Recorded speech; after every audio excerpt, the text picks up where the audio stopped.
a tu programa. Aleluya. No te olvides, hermano, de que en esta época de Cuaresma no podemos decir esa palabra. Esa palabra es, se podría decir prohibida, pero es porque realmente este tiempo es un tiempo de alabanza y de reflexión de una manera un poquito diferente, ¿verdad?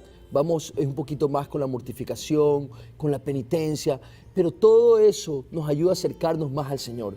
Bienvenido a tu programa, mi nombre es Diego Merizalde y estoy aquí muy contento de poder llevarte la palabra del Señor, de poder ayudarte a orar, hermano, y de estar aquí. Soy tu siervo y tu servidor en el nombre del Señor. Tengo aquí otro siervo del Señor. Estoy muy contento de tener aquí mi primer invitado, de hecho. Se llama Gustavo Mejía. Gustavo. Muchísimas gracias, Diego, por invitarme. Estoy muy contento de estar aquí presente y de poder compartir un poquitico con ustedes también. Perfecto.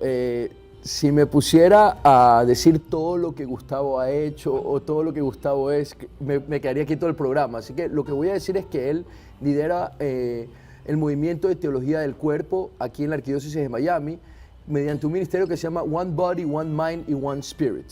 Quiero que todos, después le vamos a pedir las redes sociales a Gustavo para que ustedes puedan seguirlo a él, porque es algo tan necesario que nosotros podamos entender la importancia de nuestro cuerpo en la alabanza a Dios. Gustavo, ¿tú qué opinas de eso, de la alabanza a Dios mediante nuestro cuerpo?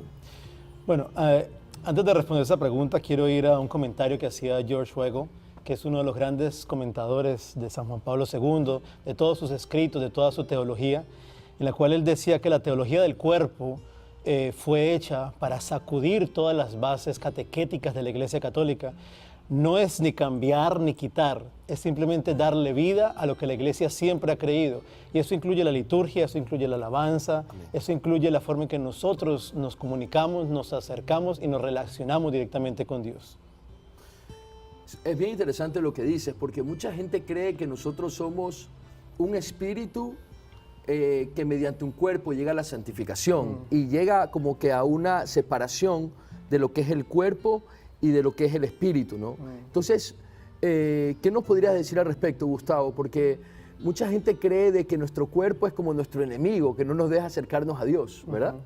Yo creo que eso es como una idea que nos ha acompañado a través de los siglos, ¿verdad? Nosotros podemos ver que desde la filosofía griega, el mismo Platón decía que el cuerpo era la cárcel del alma. Y yo creo que de alguna forma siempre es algo que nos ha acompañado y más fuerte todavía una vez que llega el modernismo, con esta idea de pienso, luego existo, hay como una división, ¿verdad?, entre la parte subjetiva de mi ser y la parte objetiva, mi parte corporal. Creemos como que si el cuerpo me tienta, si el cuerpo me lleva a hacer algo malo, quiere decir que el cuerpo es lo malo, ¿verdad? No caemos en el discernimiento de entender que la concupiscencia es la que rompe esa comunicación, esa inteligencia entre mi cuerpo y mi espíritu. Pero en últimas, mi cuerpo es instrumento de salvación, es mi instrumento de redención. O sea, Cristo no vino solamente a redimir nuestra alma, a redimir nuestro espíritu, sino que Él vino a redimir la persona humana en su totalidad, en su corporidad, en sus emociones, en sus sentimientos. Es la totalidad, ¿verdad? Solamente por medio de nuestro cuerpo podemos experimentar la creación, solamente por medio de nuestro cuerpo podemos realmente tener una experiencia de Dios, ¿verdad? Nuestro cuerpo es ese intermediario, como decía en sí la tesis teológica de San Juan Pablo II, con el que comienza todo este gran estudio. Él dice que el cuerpo y solamente el cuerpo tiene la capacidad de hacer visible lo que es invisible, lo espiritual, lo sagrado, lo divino, ¿verdad? Solo por medio de nuestro cuerpo podemos experimentar la grandeza de Dios. Perfecto. Y fíjense que nosotros hemos ido, en cierta manera, hablando. Primero explicamos lo que era la alabanza, ¿verdad? Segundo, explicamos lo que eran los diferentes métodos de alabar a Dios, ¿verdad? Porque no solo la alabanza se hace mediante la boca, la cual es muy importante, sino que también se hace mediante todo nuestro ser. Por eso es que hoy venimos a hablar de algo tan importante y sobre todo en época de Cuaresma. En época de Cuaresma, y más adelante lo vamos a leer, el Evangelio de Lucas 4, cuando el Señor nos invita a...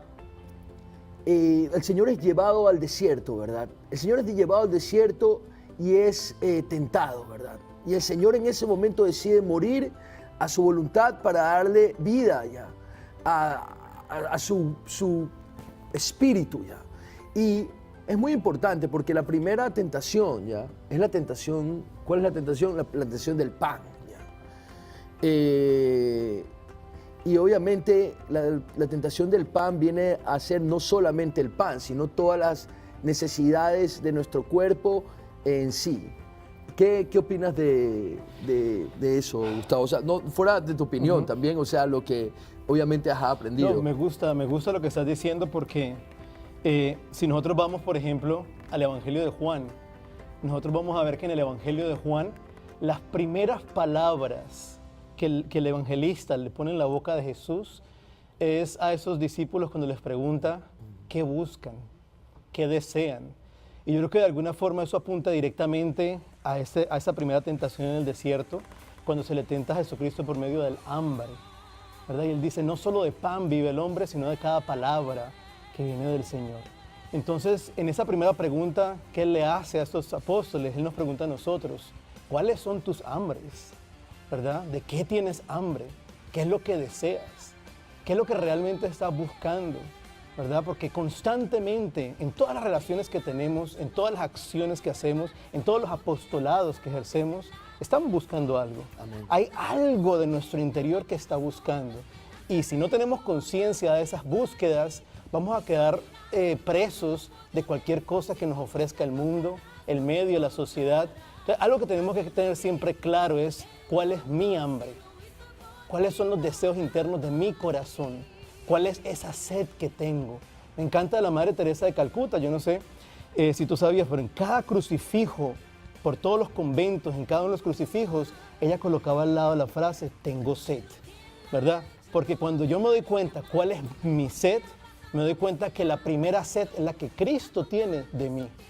Cristo tiene sed de mi redención, de mi salvación, pero Él quiere que yo tenga una conexión directa con mis deseos, con mi hambre. Y una vez que me conecto directamente con esa hambre, que yo pueda responder, no solo de pan vive el hombre, sino de cada palabra que nace de la boca del amado, de la boca de mi Padre, de la boca del Señor.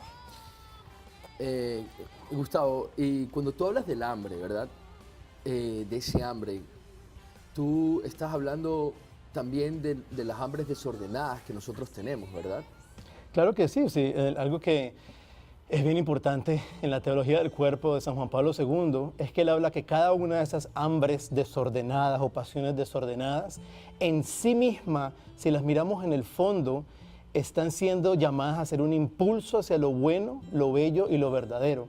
Pero Satanás, que no tiene el poder de crear absolutamente nada, porque a veces nosotros queremos como que Satanás utilizó su propio barro para crear algo, o como que creó algo en la creación. Y Satanás, el único poder que tiene es el poder de pervertir, de dañar, de distorsionar aquello que fue creado para ser bueno, bello y verdadero. Por lo tanto, cuando realmente nos preguntamos por esas hambres que tiene mi cuerpo, esas hambres que tenemos interiormente, nos lo preguntamos para llevarlas a la luz de Dios, ¿verdad? Y en la luz de Dios poderlas redireccionar directamente a Él.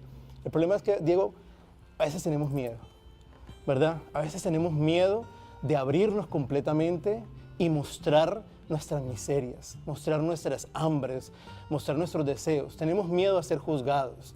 A veces nos preocupa más la imagen de santidad que estamos proyectando a la verdad de redención en Cristo en mi vida y poder yo abrir completamente todas mis miserias a Dios y dejar que Él las transforme. Jesucristo cuando resucita con cada una de sus llagas. Las llagas no se fueron, están con Él, pero ahora, por medio de esas llagas, se resplandece la gloria de Dios. Amén. Entonces, como yo llevo mis miserias, mis deseos y mis hambres y las abro completamente a Dios y dejo que la gloria y el poder de Él salgan a través de ellos, ¿verdad? Me transformen, se direccionen directamente a Él.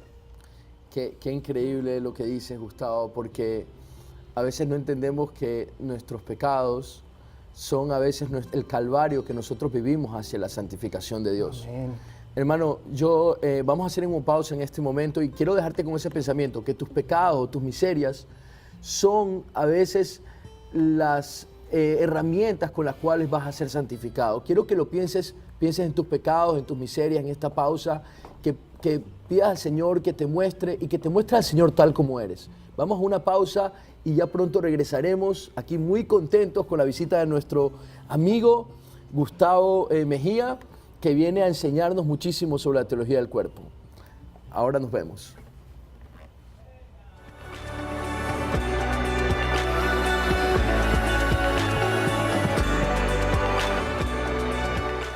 Y bienvenido de nuevo a tu programa Aleluya. Ya sabes, hermano, todavía no podemos decir esa palabra porque estamos en época de Cuaresma.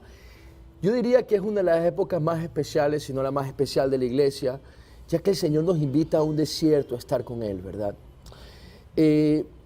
¿Por qué lo invité a Gustavo Mejía? Porque hoy en día nosotros vivimos en una sociedad que está totalmente obsesionada con darle placer a nuestro cuerpo, ¿verdad? Está obsesionada con el placer, se podría decir hedonista, está buscando siempre, y somos presa, y todos, de nuestros deseos carnales, y a veces no sabemos cómo redirigirlos a Dios, o cómo con eso entender el por qué están ahí, los apetitos que nosotros tenemos, etcétera, ¿no?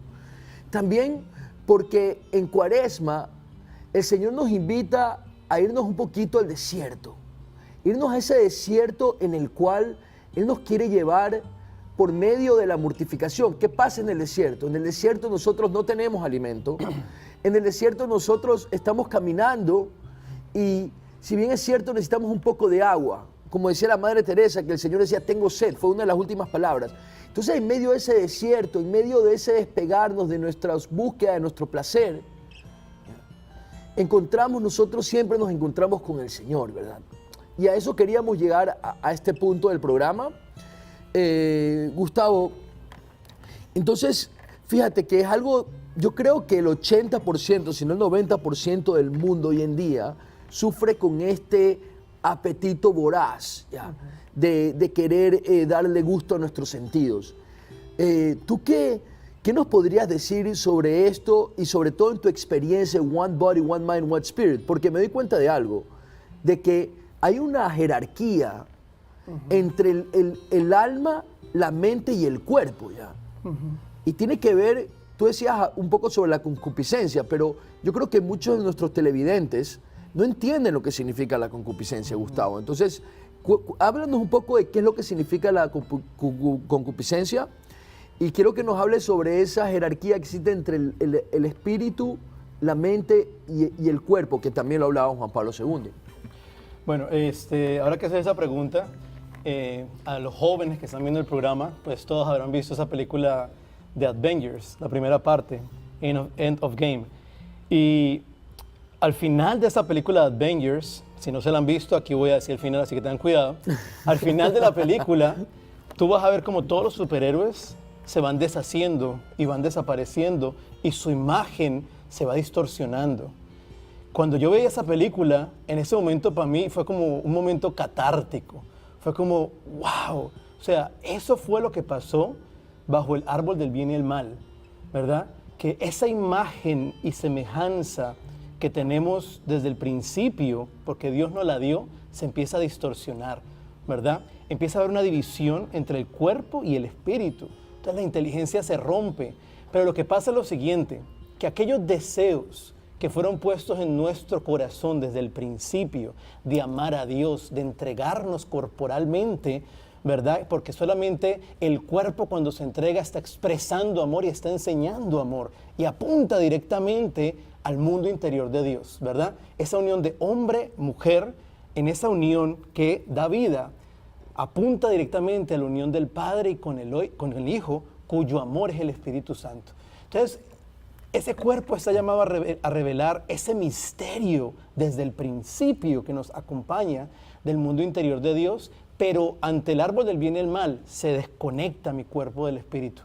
Por lo tanto, el cuerpo queda con todos sus deseos, ¿verdad? Con deseos de infinito, pero ahora ha perdido la inteligencia del espíritu, ¿verdad? Entonces, esa es la necesidad tan grande que tenemos de dominar las pasiones, de dominar esos deseos corporales y de regresar a esos deseos por medio de la redención de Cristo, la inteligencia de nuestro cuerpo. Que cuando tengamos ese deseo, ¿verdad?, de intimidad, de tocar y de acercarnos, podamos entender que el deseo último de mi cuerpo es Dios mismo y mi unidad con Dios, ¿verdad? Entonces, yo creo que la mortificación hace parte de ese mortificar esa naturaleza pecaminosa de mi cuerpo y morir a esa naturaleza pecaminosa y dejar que la redención de Cristo, que es activa, que existe, ¿verdad? A veces queremos que el cristianismo solamente es Jesucristo vino y perdonó mis pecados, amén. No. Él perdonó mis pecados y nos invita a vivir una vida, ¿verdad? Una vida abundante, una vida de gracia, una vida donde la redención se hace efectiva, ¿verdad? Puedo ser libre, puedo ser feliz realmente. Es interesante lo que dices, porque fíjate que San Pablo dice que todo está ordenado hacia Cristo y que nosotros ya vivimos en prenda ya de los bienes eternos, ¿verdad? Y eso es una realidad no solo espiritual, sino es completamente física. ¿Qué es lo que nosotros hacemos todos los domingos, hermanos y hermanas? Nosotros nos vamos a la Eucaristía y Jesús quiere entrar en nosotros, en nuestro cuerpo. Amén. Jesús se hace presencia física ya, en este mundo mediante la especie del pan. Ya, se hace presencia física para unirse con nosotros en un solo corazón. Entonces, por eso es que nuestro cuerpo no solo está llamado a vivir de estas primicias que vamos a vivir en la vida eterna, sino que estamos ya de este momento viviendo estas primicias de una manera física y real. Y por eso es tan importante que nuestro cuerpo sea santificado, que nuestro cuerpo entienda que el fin mayor de cada ser humano de una manera en este mundo, en este plano ya, debe ser la unión con nuestro Señor Jesucristo por medio de su Eucaristía todos los domingos y si fuera mejor, 2 o 3 veces o todos los días. Que esa unión con Cristo nos llene de alegría y nos sentamos tan enamorados como se siente el amado cuando ve a su amada. Etcétera, Gustavo. Es que ahorita que dices eso, Diego, me acuerdo de una reflexión que estaba leyendo ayer de Christopher West, en la que él decía que el ser humano en sí mismo tenemos como ese deseo de poseerlo todo, de tenerlo todo, ¿verdad? Queremos robarnos y arrebatar aquellos que se nos da gratuitamente. Vemos una flor hermosa y la arrancamos porque me la llevo para mi casa y que se muera en mi casa, pero ya es mía. Veo un animal lindo, cojo el animal, lo meto en una jaula y me lo llevo de adorno en mi casa. Queremos apropiarnos de todo lo que vemos.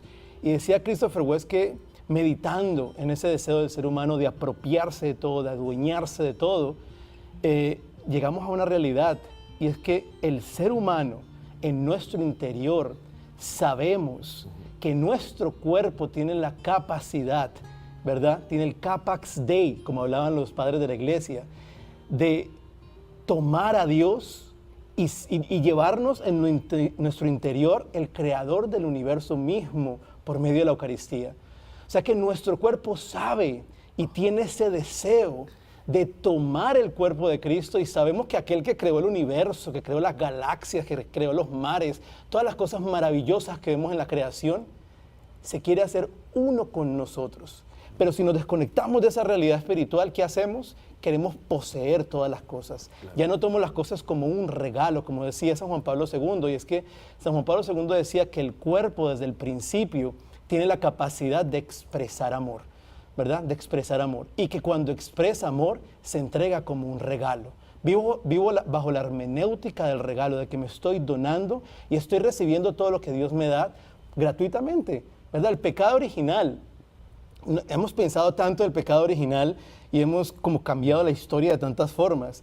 Pero el pecado original, decía San Juan Pablo II, fue rechazar el regalo, la gracia de Dios. Si nosotros vemos en el Génesis, en el capítulo 1, se nos dice que el hombre y la mujer fueron hechos a imagen y semejanza de Dios. O sea que ya éramos como Dios. Entonces, ¿y qué le dice la serpiente a Eva? Oh, quieren ser como dioses. Ya lo eran, pero lo eran porque Dios se daba gratuitamente por la gracia de Dios. ¿Qué fue lo que pasó con nuestros primeros padres? Ellos quisieron arrebatar esa imagen y semejanza y tomarla por ellos mismos. Ya no como regalo de Dios, ya no bajo la gracia de Dios, sino porque creímos que teníamos el derecho de esa imagen, ¿verdad? Y es interesante lo que dices, porque precisamente ese deseo de tenerlo todo ya, y eso nos va a llevar a nosotros precisamente al Evangelio ya, porque no solo la tentación viene del pan, sino también viene del señorío, ¿verdad? Ya. Que esa es la tercera tentación, estoy seguro. Y precisamente en ese momento nosotros, ese deseo de quererlo todo es precisamente lo que Dios puso en nuestro corazón, que es en el principio, Dios nos pone el señorío, nos pone, toda la creación bajo nuestro dominio, ¿verdad? Ese dominio del hombre que tiene en Dios, que es cuando quiere quitar a Dios de la ecuación, es cuando se lo quiere apropiar para sí y no entender de que ese dominio es un servicio o cambia el significado de lo que es el dominio bajo Dios y fuera de Dios. Mira que en todo eso que estás hablando de ese dominio, ¿verdad? Esa capacidad, tenemos ese deseo de poseerlo todo y de darle gusto a todas nuestras pasiones, ¿verdad? Sin embargo, hemos llegado ya como a un ocaso del cuerpo. Si tú te pones a ver, siempre que hacemos de un ícono y lo convertimos en un ídolo, tarde o temprano vamos a terminar despreciando ese ídolo, porque quisimos llenar deseos de infinito con cosas finitas. En los años 60, cuando empieza toda la revolución sexual, era tan importante el cuerpo era importante, la sexualidad era importante, las pasiones de mi cuerpo eran importantes, ¿verdad? Lo importante era lo que yo sentía, lo que mi cuerpo me pedía. En la actualidad nos hemos ido en contra de lo que hicimos ídolo. El ícono, claro, que era el cuerpo que estaba llamado a apuntar a Dios, lo hicimos ídolo en la revolución sexual, y ahora en la posrevolución sexual, ahora ya el cuerpo no importa. Claro. ¿Qué dicen los medios? ¿Qué importa si eres hombre, si eres mujer? Es como te... Y entonces, ¿qué pasa? Nos estamos yendo en contra ahora mismo del cuerpo. El mismo lenguaje de la corporidad lo hemos perdido. ¿Por qué? Porque siempre que convertimos un ícono en un ídolo, vamos a terminar despreciando el ídolo. Y no tenemos que despreciar el cuerpo, ¿verdad? Tenemos que llevarlo a la redención de Cristo y volver a ver el significado iconográfico que éste posee. Y con eso nos vamos a ir a una pausa y vamos a leer el Evangelio de Lucas 4, para poder así ya poner todo esto que hemos hablado a la luz del Evangelio, y sobre todo para que hablemos sobre la lucha cotidiana del día a día de cada persona, para que todo esto, teología ya, se vaya completamente, aterrice ya hacia nuestras vidas exactamente, diariamente. Entonces ahora ya regresamos, hermanos, les mando un abrazo y nos vemos muy pronto, ¿ok? Después de esta pausa.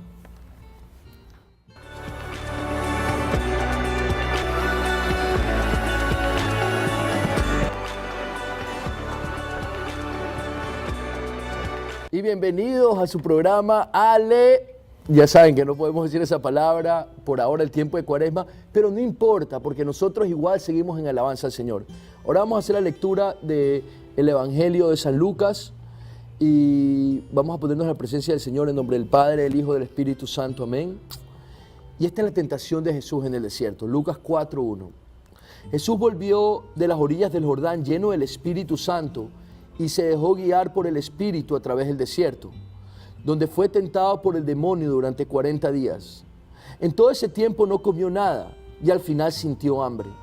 Entonces el diablo le dijo: si eres hijo de Dios, manda esta piedra que se convierta en pan. Jesús le contestó: dice la Escritura, el hombre no vive solamente de pan. Lo llevó después el diablo a un lugar más alto. Le mostró en un instante todas las naciones del mundo y le dijo: te daré poder sobre estos pueblos y sus riquezas serán tuyas, porque me las han entregado a mí y yo las doy a quien quiero. Si te arrodillas y me adoras, todo será tuyo. Jesús le replicó: la Escritura dice, adorarás al Señor tu Dios y a Él solo servirás. A continuación el diablo lo llevó a Jerusalén y lo puso en la muralla más alta del templo, diciéndole: si tú eres hijo de Dios, tírate de aquí abajo, pues dice la Escritura: Dios ordenará a sus ángeles que te protejan, y también ellos te llevarán en sus manos, para que tu pie no tropiece en ninguna piedra. Jesús le replicó: también dice la Escritura: no tentarás al Señor tu Dios.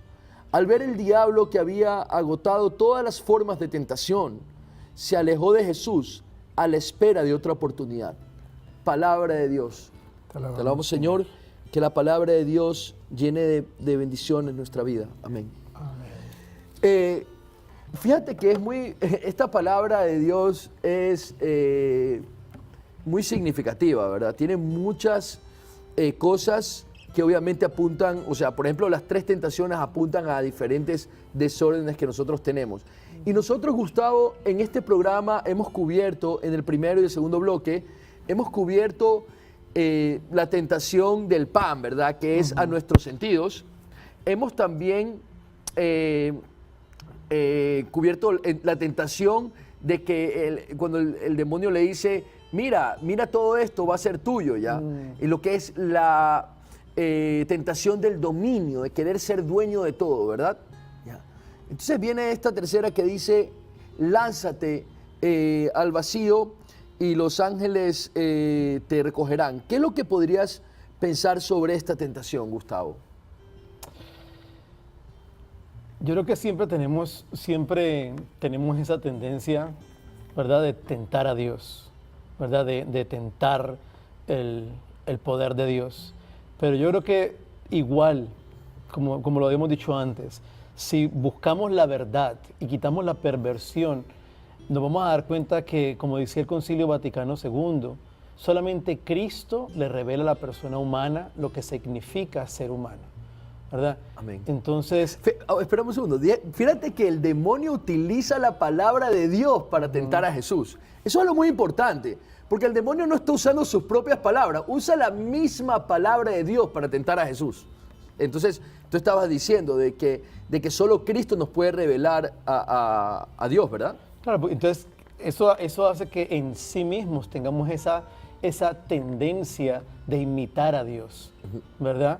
Porque está en nosotros. El problema es cuando, vuelvo y repito, no tenemos la inteligencia del Espíritu, por lo tanto yo quiero hacerme a mí mismo Dios, ¿verdad? Pero si llevamos eso a un discernimiento y discernimos realmente el movimiento de nuestro corazón, vamos a darnos cuenta que naturalmente tenemos esa tendencia de mirar a Cristo, porque solamente Él nos enseña lo que significa ser humano. Como decía San Juan Pablo II, el mundo puede ser un mundo sin Dios, ¿verdad? La cultura y la sociedad pueden hacer un mundo sin Dios, pero tarde o temprano ese mundo terminará por irse en contra de la persona humana. ¿Por qué? Porque solo en Él encontramos un propósito, solo en Él encontramos realmente quién soy yo, y sin Él se deshace la imagen de lo que realmente significa ser humano. No somos nada realmente, ¿verdad? Gustavo, y fíjate que también está en la época de Cuaresma, ¿ya? El tabú, el no puedes hacer tal cosa o no puedes hacer tal otra. Y el ser humano ante el tabú se siente más invitado a hacerlo, ¿ya? Y esa es la realidad de la Cuaresma. O sea, nosotros queremos vivirla santamente, pero sentimos de que el enemigo como que nos tienta un poquito más de lo normal en Cuaresma, ¿ya? Como que nos quiere, y es real, o sea, es real, porque en medio de ese desierto que queremos acercarnos más a Dios, el enemigo va a querer ponernos el pie, ¿ya? Entonces, de una manera práctica, Gustavo, ¿cuáles serían ¿cómo sería la mejor manera de llegar a este encuentro con Dios mediante este encuentro con Dios mediante nuestro cuerpo, nuestros sentidos? ¿Cuáles serían las recomendaciones prácticas, vamos a decirlo así? Yo creo que las recomendaciones en sí que nos hace la Iglesia son las más prácticas, las más ideales. Una es la oración, ¿verdad? Mantenernos en oración aun cuando no sintamos nada.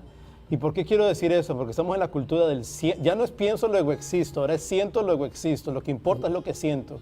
Y se nos olvida que no, ¿verdad? que la oración a veces es como el amor, es como el matrimonio. El matrimonio o la relación del hombre y la mujer al principio está llena de emociones, de cosquillitas, de maripositas en el estómago, pero con el tiempo todas esas emociones van madurando y toman una forma más de responsabilidad. Y al final de la vida, si esa pareja logra llegar juntos, como es el plan de Dios, ¿verdad? Nuevamente se rehabilita todo ese sentir. La oración es exactamente igual, ¿verdad? La oración del converso, la oración del que recién está entrando, es una oración tan viva, está tan presente Dios, está tan llena de Dios. Con el tiempo, puede ser que no sintamos nada, pero si nos mantenemos, vamos a llegar a esa gloria donde ya la oración va a fluir sola. Entonces yo creo que la oración es fundamental. Luego de la oración, creo que también el sacrificio y la mortificación, ¿verdad? Con un sentido, es saber el por qué yo hago las cosas. Porque muchas veces, ¿qué es lo que pasa? Que vemos todo lo que la iglesia nos invita como una imposición, como que la iglesia viene y me impone algo, aplasta mis deseos. Y no es eso, es todo lo contrario. Jesucristo no vino a darnos otra ley de piedra, ¿verdad? Él dijo, yo he venido a cambiar sus corazones de piedra, apuntando a ¿qué? Aquella ley que se le dio a Moisés. A Moisés se le dio una ley de piedra. ¿Por qué? Porque los israelitas tenían un corazón de piedra. Pero Jesucristo dijo, yo vine a cambiar el corazón de piedra por un corazón de carne. O sea que esa ley que se les dio a ellos, que estaba en piedra, Él quiere llevarla al corazón y que nazca como un impulso del corazón. Pero eso nace cuando yo aprendo a mortificarme, ¿verdad? A redireccionar las cosas hacia Dios y entiendo mi fe. Entiendo por qué hago lo que hago. Entonces todo cobra un sentido. Por eso Cristo decía, la verdad os hará libre. Sí, y fíjate lo que dices que es la redirección, ¿verdad? Que es el camino de la Cuaresma. Y las personas que están teniendo problemas con adicciones, digo, con adicciones de todo tipo, no solo con el alcohol o con las drogas, ya también existen adicciones corporales, adicción a la comida, adicción a la pornografía, adicción a, tú sabes, hasta a veces hasta las redes sociales, una compulsión de que me voy a tomar una foto, a la vanidad, vamos a decirlo así ya. Todas estas personas que están lidiando con estas miserias, que se las ocultamos a Dios, ¿qué vendría a ser la manera de proseguir? Porque muchas veces nosotros queremos mostrarnos ante Dios de una forma en la cual Dios, como que, tú sabes, Dios nos mira a nosotros perfectos y por otro lado tenemos esta persona distorsionada. Entonces, tú habías comentado anteriormente en el programa de que es importante que nosotros le entreguemos esas miserias a Dios. ¿Cómo se hace eso, Gustavo? O sea, porque es fácil decirlo, pero no es fácil hacerlo. Mira, esa pregunta te la voy a responder más por el lado de psicoterapia, porque yo creo que tenemos muchas heridas de nuestra niñez y tenemos que revisar mi niñez y dejar que Cristo vuelva a mi niñez y sane muchas cosas. Muchas veces de niños no hemos recibido la afirmación que necesitamos, no hemos recibido esa aceptación de las personas que estaban a nuestro alrededor y hemos crecido con ese miedo de no mostrar realmente cómo somos porque nos da miedo que nos rechacen. Y de esa misma manera empezamos a acercarnos a nuestra relación con Dios. Entonces empiezo a usar máscaras y empiezo a usar oraciones creadas, pues unas cosas casi que perfectas para relacionarme con Dios porque creo que si hablo realmente desde mis sentidos, que si hablo realmente desde mi subjetividad y desde mi interioridad, creo como que Dios me fuera a rechazar, ¿verdad? Entonces tenemos que sanar ese tipo de relación que generamos desde que éramos niños y darnos cuenta que Dios no quiere tener una relación con mis máscaras. Dios quiere tener una relación real con quien yo soy, con mis debilidades, con mis problemas, con mis tendencias, con mis caídas, con mis virtudes, con mis talentos. Dios quiere relacionarse con la totalidad de mi persona. Y una vez que yo creo y genero esa relación transparente con Dios, automáticamente esa relación se va a mostrar en los demás. Y voy a empezar a ser más transparente y más real, porque en mis debilidades Él se glorifica. Como decía San Pablo, Gustavo, y si queremos seguirte, ya nuestro programa se está acabando, y ¿dónde te podemos seguir, Gustavo? Bueno, para poder seguir estas enseñanzas de San Juan Pablo II en español que estamos dictando, tenemos un ministerio que se llama One Body, Spirit and Mind. One Body, Spirit and Mind está en las redes sociales, tenemos Instagram, tenemos Facebook, tenemos YouTube. En YouTube estamos estudiando cada una de las homilías de San Juan Pablo II, una por una de las 129 que él entregó, aunque fueron 135 las que se escribieron. Y pues estamos estudiando juntos. Entonces, si quieren seguirnos, síganos, One Body, Spirit and Mind. También pues visitamos iglesias, colegios, universidades, las personas que nos invitan. Somos un ministerio que está dedicado 100% a la propagación de lo que es la teología del cuerpo de San Juan Pablo II. Bien, nuestro programa se ha acabado. Desafortunadamente, hoy no hicimos oración por las personas. Vamos a tener la lista la próxima semana, vamos a hacer, no se olviden de llamar, de pedir oraciones. Hoy iba a cantar una canción, al final no hubo tiempo porque este tema es tan importante que era necesario tocarlo. Les mando un abrazo muy fuerte, hermanos y hermanas, llámenos, pidan oración, vamos a hacer alabanza y oración por ustedes. Les mando un abrazo fuerte, un caluroso bendición en el nombre del Padre, del Hijo, del Espíritu Santo y siempre con la intercesión de la Virgen Inmaculada María. Un abrazo y muchas bendiciones. Nos vemos. Muchas gracias, Diego.